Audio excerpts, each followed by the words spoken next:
তিন রকমের ধর্মের লোক বেশি আছে, খ্রিস্টান, ইসলাম আর হিন্দু। 100 জন খ্রিস্টানকে যদি একই প্রশ্ন করে তোদের ভগবানকে, একবারই বলবে আমাদের ভগবান ঈসা মসীহ, যিশু খ্রাইস্ট। মুসলমানকে জিজ্ঞাসা করবে 3 থেকে 5 মানে মৃত্যুর আগে পর্যন্ত, যাকে এই তোদের ভগবানকে, একই উত্তর দেবে, ভাই আমাদের ভগবান হলো আল্লাহ। হিন্দুদেরকে যদি একই প্রশ্ন করা হয়, ভাই তোদের ভগবানকে, কনফিউজ। 100% হিন্দু 100% কনফিউজ, জানে না ভগবানকে। দ্বিতীয়ত, যদি তুমি মুসলমানকে জিজ্ঞাসা হয় তোরা মসজিদে কেন যাচ্ছিস, ওদের শেখানো হয় মসজিদে যেতে হবে নামাজ আদায় করার জন্য। সপ্তাহে ওরা 100% একদিন মসজিদে যাবেই।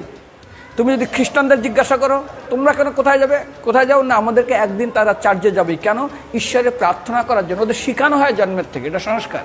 আর হিন্দুদের যদি জিজ্ঞাসা করে তোমরা মন্দিরে কেন যাচ্ছ, হ্যাঁ আমার ছেলের বিয়ে হচ্ছে না, আমার মেয়ের বাচ্চা হচ্ছে না, আমার বাবা হসপিটালে আছে, কালকের আমার মামলার ডেট আছে, আমার ব্যবসা খুব খারাপ, আমার শরীর খুব খারাপ।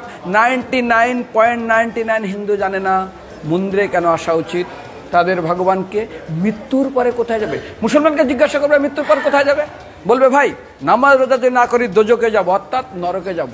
যদি হিন্দুদেরকে জিজ্ঞাসা, ওদেরকে বলবে আর যদি করো নামাজ রোজা করি তাহলে বেহেশতে স্বর্গে যাব। যদি খ্রিস্টানদেরকে জিজ্ঞাসা করো, এই তোমরা যদি আমরা ঈশ্বর আরাধনা করি হেল অর্থাৎ নরকে যাব। যদি বলা হয় যদি করো ঈশ্বর আরাধনা তাহলে তোমরা হেভেন স্বর্গে যাব। আর হিন্দুদেরকে বলে যে তোমরা মরার পরেই 99% হিন্দু এটাই বলে, মিথ্যাই বলে, আমার বাবার সাজ্ঞানে স্বর্গে গিয়ে বসেছে। তোর বাবা কি জমি কেনা আছে নাকি স্বর্গে? তোর বাবা জমি কেনা আছে যে তোর বাবা মরার পরে স্বর্গে গেছে, হোয়াটসঅ্যাপ করে দেখি এই যে অ্যাটাচ বাথরুম টয়লেট আমি একদম ভালোভাবে পৌঁছে গেছে, তোর বাবা স্বর্গে গেছে, জানিস তুই? আরে মৃত্যুর আগে এত কষ্ট পায়, এত কিছু করে, মরার পরে আমার বাবা স্বর্গে গেছে।